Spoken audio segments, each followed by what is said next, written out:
लोकतंत्र गया 12 के भाव। मजाक चल रहा है क्या? आपकी स्क्रीन पर यह हेमंत बिस्व शर्मा, असम की मुख्यमंत्री। आप जानते हैं इन्होंने क्या कहा? इन्होंने कहा कि कांग्रेस में जो भी जीत जाए मैं उसे भाजपा में ले आऊंगा। विश्वास करना मुश्किल हो रहा है ना कि एक राज्य का मुख्यमंत्री खुलेआम खरीद फरोख्त की बात कर रहा है।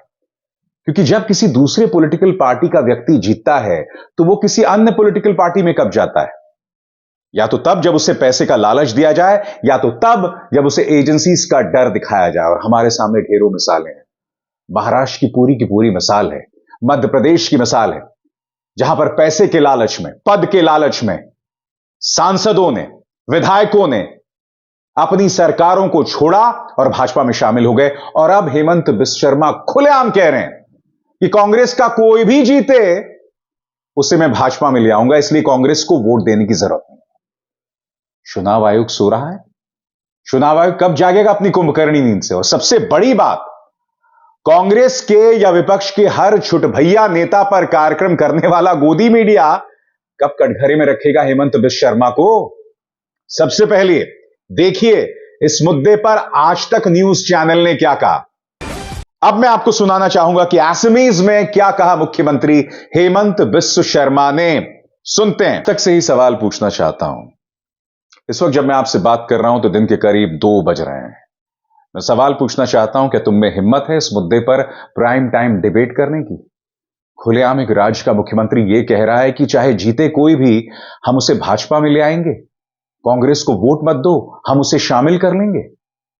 एक राज्य का मुख्यमंत्री अराजकता के मायनों में बात कर रहा है, असंवैधानिक बात कर रहा है, गैर कानूनी बात कर रहा है।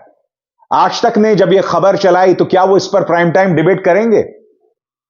राहुल अगर शक्ति पर कोई बयान देते हैं तो उस पर आप अपना पूरा प्राइम टाइम चला देते हैं। अभी दोस्तों कुछ ही दिनों पहले इसी आज तक न्यूज चैनल पर प्रधानमंत्री आए थे, इंडिया टुडे कॉन्क्लेव था, और मैं नहीं भूला हूं अरुण पुरी की बेटी कल्ली पुरी ने कहा था कि मीडिया विपक्ष का काम नहीं कर सकता।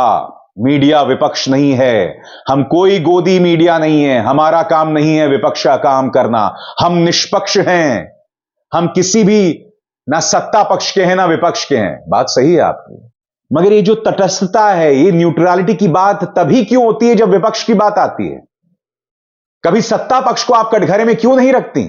और सबसे बड़ी बात, ये आज तक न्यूज चैनल ही है जिसने इंडिया के पापा मोदी जी दिलाएंगे वर्ल्ड कप, मोदी जी दिलाएंगे ओलंपिक मेडल, मोदी जी ने सिखाया नीरज चोपड़ा को मेडल जीतने के गुर, इस तरह के कार्यक्रम आप ही ने चलाए थे ना। तब कहां गई थी तुम्हारी वो बात कि हम ना सत्ता पक्ष के हैं ना विपक्ष के? आज भी रोज मैं दिखा सकता हूं ये न्यूज चैनल किस तरह से भाजपा के पक्ष में प्रोपेगेंडा चलाते हैं, मगर आज दिन वो नहीं है दोस्तों। जो बात हेमंत बिस्व शर्मा कह रहे हैं वो बहुत शॉकिंग है। हेमंत बिस्व शर्मा कोई आम आदमी नहीं है। हेमंत बिस्व शर्मा वो शख्स हैं जो एक राज्य के मुख्यमंत्री हैं। इनका एक और किरदार है, मैं आपको याद दिलाना चाहूंगा। जब महाराष्ट्र में उद्धव ठाकरे की सरकार गिराई गई थी, तब कई विधायकों को प्लेन में भर भर के पहले गुजरात लाया जाता है और उसके बाद उन्हें असम लाया जाता है। उस पूरे ऑपरेशन का इंचार्ज एक व्यक्ति के पास था और वो थे हेमंत बिस्व शर्मा। यानी कि इस तरह के काम हेमंत बिस्व शर्मा लगातार करते हैं। ये सिर्फ बयान नहीं है। ये मत सोचिए कि हेमंत बिस्व शर्मा ने सिर्फ एक बयान दे दिया कि कांग्रेस से जो भी जीते मैं उसे भाजपा में ले आऊंगा। इन्होंने ऐसा काम कथित तौर पर किया है, अलेजेडली किया है। मैं आपको दिखा चुका हूं, बता चुका हूं। जो पूरा महाराष्ट्र का ऑपरेशन है उसे कौन संचालित कर रहा था? गुजरात से किस राज्य को आए थे ये तमाम विधायक? एकनाथ शिंदे कैंप के जो तमाम विधायक किस राज्य में आखिरकार आए थे? असम में आए थे। उनकी आवभगत कौन कर रहे थे? हेमंत बिस्व शर्मा कर रहे थे। मजाक बनाकर रख दिया है दोस्तों। और सबसे शॉकिंग, चुनाव आयोग खामोश है। चुनाव आयोग लगातार खामोश बना हुआ है। और अब मैं आपको एक और चीज बताता हूं। आजकल आप अपने मोबाइल फोन्स पर, अपने व्हाट्सएप पर यह मैसेज देख रहे होंगे। पक्का यह मैसेज आपके पास आया होगा। पूरे स्क्रीन पर देखिए यह मैसेज क्या कहता है। नमस्ते, this letter has been sent by the government of India under the leadership of Prime Minister Narendra Modi ji. In the previous 10 years, all 140 crore Indians have benefited from various schemes and policies of the government and will continue to do so in the future as well. Your participation is critical as we together as one family work together fulfilling our aspirations of a Viksit Bharat. विकसित भारत संपर्क की तरफ से यह mobile message आया है, यह WhatsApp message आया है।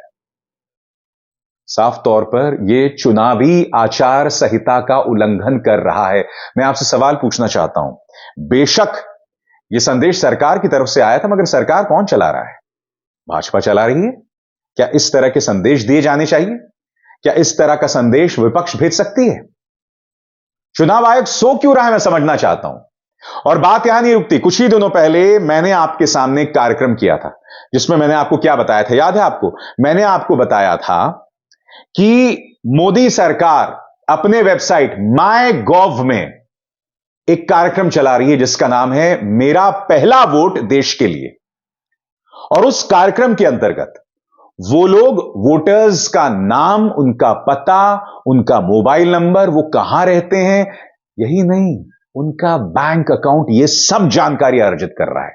फर्स्ट टाइम वोटर्स का, शुद्ध मायनों में इसे कहते हैं हार्वेस्टिंग ऑफ वोटर्स इंफॉर्मेशन, जिसका मतलब यह है कि वोटर्स से जुड़ी तमाम जानकारी को हासिल करना। अगर यह कार्यक्रम चुनाव आयोग करता तो मैं समझ सकता था, मगर यह कार्यक्रम कौन कर रहा है?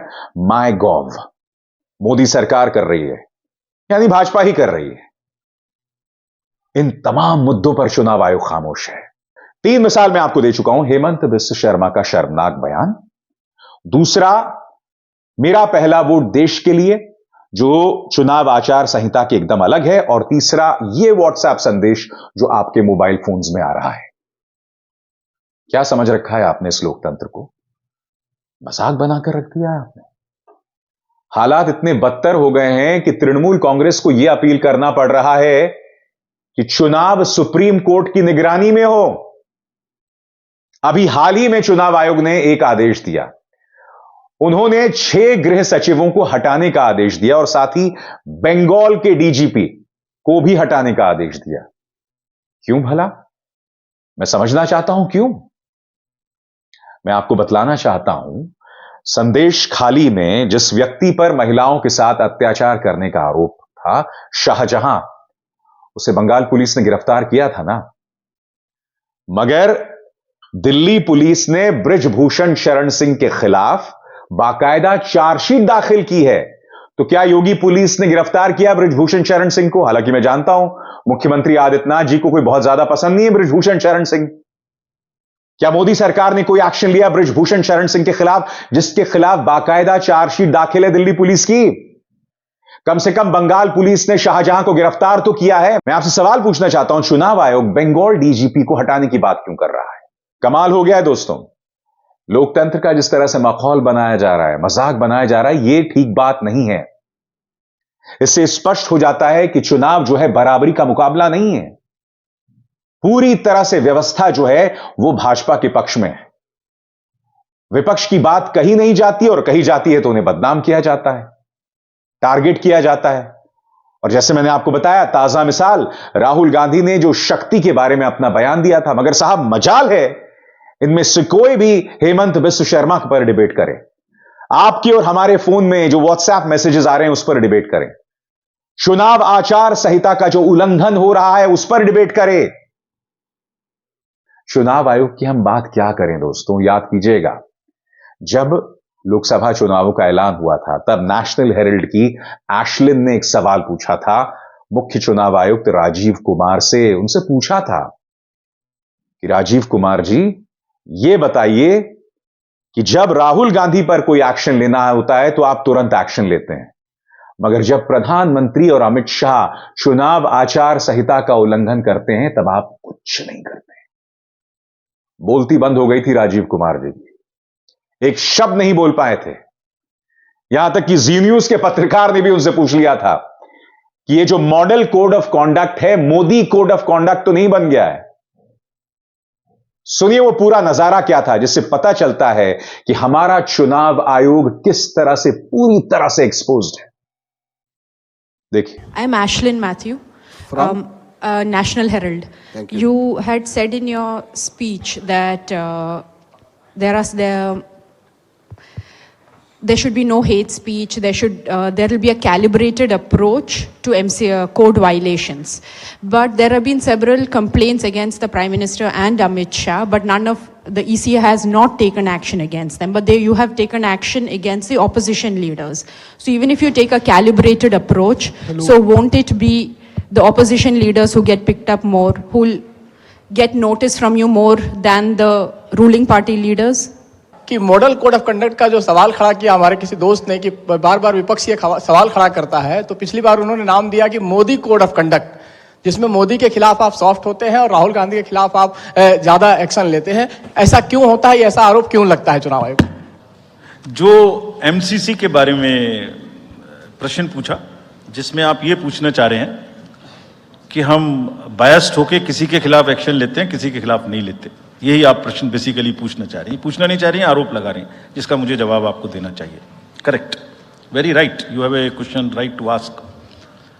आप पिछले 8, 10, 11 इलेक्शंस की सारे आरोप जितने हमारे पास आए हैं वो सबको एक बार पढ़िए। सबको पढ़ने के बाद सबके नोटिसेस देखिए जो हमने दिए हैं। उसमें जहां जहां कोई भी वायलेशन एस्टेब्लिश होता हो, उस नोटिस के बाद जवाब आने के बाद भी हमने, ऐसा नहीं है सब में कार्रवाई की है। We are very, as I said, they are kind of a moral censor which we have in the beginning issued. और जिस किसी के भी खिलाफ में अगर कहीं भी कोई केस बनेगा, हाउसएवर हाई स्टार कैंपेनर ही और she may be, we will not sit back, we will take action. Next sir. आज की तारीख में दोस्तों लगातार भारतीय जनता पार्टी चुनाव आचार संहिता का उल्लंघन कर रही है। जब भी कोई चुनाव आयुक्त इस पर सवाल उठाने की कोशिश करता है, और हमारे सामने मिसाल है अशोक लवासा की, तो उनके पूरे परिवार को निशाने पर लिया जाता है। उनके फोन में पेगासस डाल दी जाती है, उनकी जासूसी होती है। यानी कि जो चुनाव आयुक्त सवाल खड़ा करे उसे टारगेट करो, उसे निशाने पर लो। मगर एक दौर था 1975 का, 12 जून 1975, जब जस्टिस सिन्हा ने, इलाहाबाद हाईकोर्ट के जस्टिस सिन्हा ने उस वक्त की प्रधानमंत्री इंदिरा गांधी पर कड़ी कार्रवाई की थी और उन्हें डिस्क्वालीफाई कर दिया था। मामला था जब उनका मुकाबला राजनारायण के साथ था, और राजनारायण ने चुनाव आचार संहिता के उल्लंघन को लेकर, चुनावी मशीनरी का दुरुपयोग को लेकर मुकदमा दायर किया था। उस वक्त इलाहाबाद हाईकोर्ट का वो जज डरा नहीं था, उसने फैसला सुना दिया था। नतीजा यह हुआ था कि इंदिरा गांधी को डिस्क्वालीफाई कर दिया गया था, और आदेश यह था कि वो 6 साल तक चुनाव नहीं लड़ सकते। यह बात अलग है कि बाद में जाके उन्हें सुप्रीम कोर्ट से राहत मिल गई थी। नतीजा यह हुआ था कि 12 जून 1975 का जो फैसला आया था, उसके बाद जाकर देश में आपातकाल लगाया गया था। आज तो वो सब भी करने की जरूरत नहीं है। मगर आने वाले दिनों में लगातार ऐसी मिसालें आएंगी जब सरकारी तंत्र का दुरुपयोग होगा। भाई, गोदी मीडिया और प्रचार तंत्र अगर सिर्फ और सिर्फ प्रधानमंत्री की बात रख रहा है तो इसका क्या मतलब है? अब मैं आपको बतलाना चाहता हूं, मुकेश अंबानी का एक कॉन्क्लेव होने वाला है दोस्तों। कॉन्क्लेव होने वाला है और उन्होंने तमाम अखबारों में विज्ञापन दिया है, और उस विज्ञापन में प्रधानमंत्री का बड़ा सा चेहरा है और नीचे सभी जो चेहरे हैं वो सब मोदी सरकार के मंत्री हैं। उसमें विपक्ष का एक भी नेता नहीं है। चुनाव आचार संहिता की घोषणा हो गई है, मगर खुलेआम अखबारों में, न्यूज चैनल्स में सिर्फ और सिर्फ सत्ता पक्ष के लोग दिखाई दे रहे हैं। यह ज्यादती है दोस्तों, यह नाइंसाफी है, यह लोकतंत्र के चेहरे पर एक करारा तमाचा है। माफ कीजिएगा, मैं इसे बराबरी का मुकाबला नहीं मानता। खैर, वो तो कई सालों से नहीं है, मगर अब तमाम हदों को पार किया जा रहा है। कोई इस पर डिबेट भी नहीं करना चाहता है, चाहे हेमंत बिस्व शर्मा का शर्मनाक बयान हो या कुछ और। मैं आप जो इस देश के नागरिक हैं, आपसे पूछना चाहता हूं, हो सकता है भाजपा के समर्थक हो, मगर आपके भी तो मन में होगा ना कि भाई जब मुकाबला हो तो जबरदस्त मुकाबला हो, बराबरी का मुकाबला हो। मैं यह नहीं समझ पाता हूं कि प्रधानमंत्री नरेंद्र मोदी और भाजपा के तमाम सदस्य फिर भी यह दावा क्यों करते हैं कि हमारे प्रधानमंत्री पीड़ित हैं, हमारे प्रधानमंत्री को गाली गलौज की जाती है। अरे, जब आप सरकारी मशीनरी का दुरुपयोग करते हैं और अपने विपक्षियों को जेल में डाल देते हैं अनर्गल आरोपों में, चार्जशीट भी नहीं दाखिल करते हैं 3-3, 4-4 साल तक, आपको यह अधिकार किसने दिया है कि आप पीड़ित बने? और सबसे बड़ी बात, अगर आपको जीतना है तो मुकाबला बराबरी का तो हो। क्यों नहीं है ऐसा? किस बात से आपको डर है? अमेरिका में, जैसे कि आप जानते हैं, प्रेसिडेंशियल फॉर्म ऑफ गवर्नमेंट है, डेमोक्रेट्स हैं, रिपब्लिकन्स हैं। वहां पर जब डिबेट्स होते हैं तो दोनों को मंच मिलता है। उनके जो राष्ट्रपति पद के उम्मीदवार हैं और सत्ता पक्ष के राष्ट्रपति पद के उम्मीदवार दोनों आमने सामने खड़े होते हैं, डिबेट करते हैं, बराबरी का मौका मिलता है। वहां का मीडिया भी जो है, जैसे फॉक्स न्यूज, वो प्रो रिपब्लिकन है, CNN प्रो डेमोक्रेट है, यह साफ तौर पर दिखाई देता है। मगर हमारे यहां पे 99.9999% पूरी तरह से भाजपा का प्रचार कर रहा है, विपक्ष को गाली दे रहा है। और मेरे जैसे गिने चुने पत्रकार हैं जो सत्ता से सवाल करते हैं, जो आपके सामने खबरों के मायने रखने की कोशिश करते हैं। वाकई बहुत शर्मनाक है जो हो रहा है इसमें। विपक्ष की आवाज को पूरी तरह से दबा दिया गया, और माफ कीजिएगा, इसे मैं लोकतंत्र नहीं मानता। तो कौन सा गाना है किशोर दा का, उसमें थोड़ा सा संशोधन कर देता हूं। देखो दीवानो तुम ये काम ना करो, लोकतंत्र का नाम बदनाम ना करो, लोकतंत्र का नाम बदनाम ना करो। अभिसार शर्मा को दीजिए इजाजत। नमस्कार।